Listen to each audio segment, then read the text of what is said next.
La décision a choqué cette famille meurtrie. Je trouve que c'est pas normal, pas normal. Il y a trop de laxisme. Jérémy Boulon a été tué par un conducteur drogué il y a 2 ans. Pour son frère, la fin systématique des gardes à vue pour les délinquants routiers dans la région de Grasse est inacceptable. Mais des gens, ils conduisent sans permis, ils conduisent sous stupéfiants. S'il n'y a pas, à un moment donné, quelque chose de marquant pour éviter qu'il récidive, il faut attendre qu'il y ait un homicide routier pour qu'on fasse quelque chose.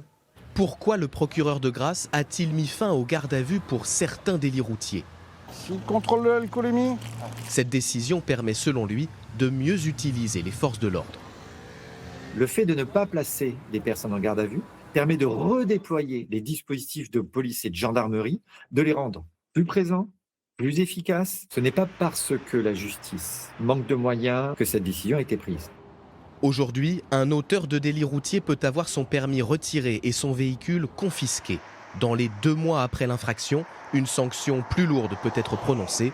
Un délai beaucoup trop long pour ce syndicat de police qui s'oppose à la fin de ces gardes à vue. On dit à ces gens qui boivent ou qui vont être démunis de permis de conduire, on va leur dire ce soir, vous rentrez chez vous. Il n'y aura pas de garde à vue, ça veut aussi dire qu'il n'y aura pas de déferment. Pas de déferment dans la tête de ces individus-là, c'est finalement pas ou peu de sanctions. Pas de déferment signifie pas de présentation automatique devant un juge. Une mesure qui restera la norme en cas d'homicide involontaire, de blessures aggravées ou de récidive.